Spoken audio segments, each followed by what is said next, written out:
if you think we started working with Coke about 5 or 6 years ago, and actually if I look at how we've grown since then, the evidence is in that people still want to buy innocent drinks, they still want to be part of our business, they still encourage us to make new stuff, they still, we have an insane relationship with the people that drink the drinks in terms of interactions via social media, where people will tell us the bad stuff about our company and the good stuff. If they're unhappy with the product, or if they think we're taking a wrong turn, or if they're overjoyed at some daft joke on the back of a label, then we soak all that up and use it.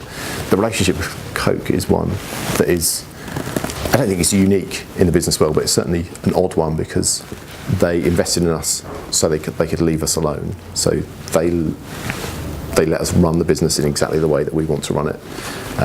There's no interference, and in fact, the exact opposite applies, because their stance is we don't know how to run your business. We can't run your business. Your business works in a according to us and our business model, a highly illogical way. Like you give money away. You're making this product where the expense that we bear is the cost of the fruit. Everything else around it is a secondary cost, but fruit is really expensive.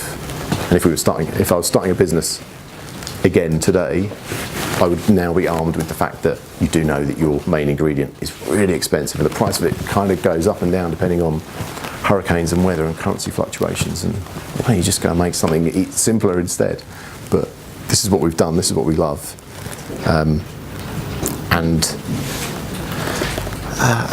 don't know, maybe it's when you get older you get a bit more idealistic, but because Innocent's 16 years old today, I kind of think, right, God, we've got this far, and we're selling drinks in 15, 16 countries around Europe, and people are enjoying them and they're doing people good. And wouldn't it be amazing if in another 16 years' time we were in Australia or the States or South America or further into Asia? And so when people have a choice of what they're going to choose to drink, they'll always have a choice of one of our drinks, and that would be my ambition. So I think you can start a business and think, oh, I'll be fine when it gets to that size, and I'll just leave it at that size. And some people do that and they're happy with that, and we were never, when we got there, to whatever point it was, we were never happy with it. We were always like, well, wouldn't it be cool if more people could have our stuff? So that's our journey. Has there been any pressure to change how you do things, or to say drive down these high costs that you mentioned now that you do have this much larger parent? Yeah, I'd say zero pressure. Obviously, as long as we're growing and we're successful, I think that'll be the case.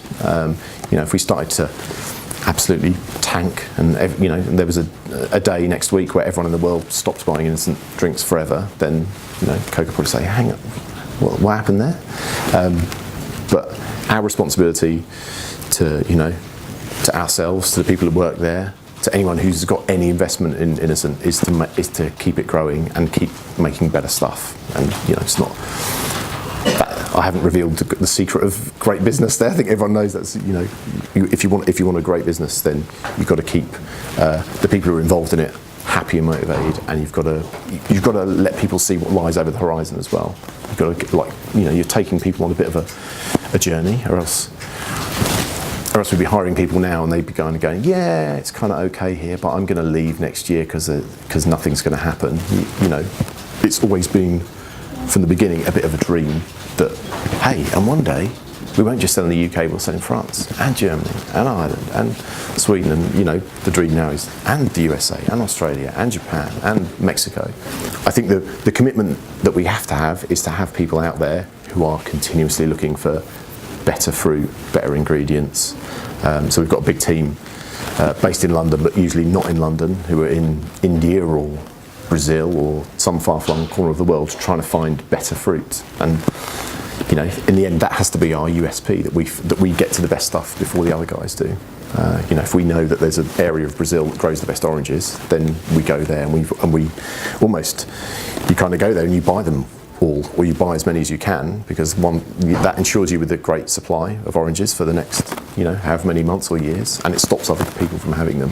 So part of our business part that I would never have thought about 15 years ago is now that, is making sure that you're ensuring a great future, which is, you buy fruit in the same way that you buy, coffee or tea. You kind of got to look long term, because weather will screw you up, and price fluctuations and currency fluctuations will screw you up if you're not careful. So these days we're kind of placing orders for fruit for the next 3 or 4 years, which is quite an insanely complex thing to factor in when you're just making a really simple bottle of orange juice.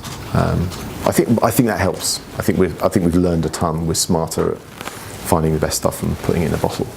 It's definitely not perfect. It's not this perfect business where everyone wears sort of white robes and is at peace with the world. We're a normal business, a collection of normal, smart people who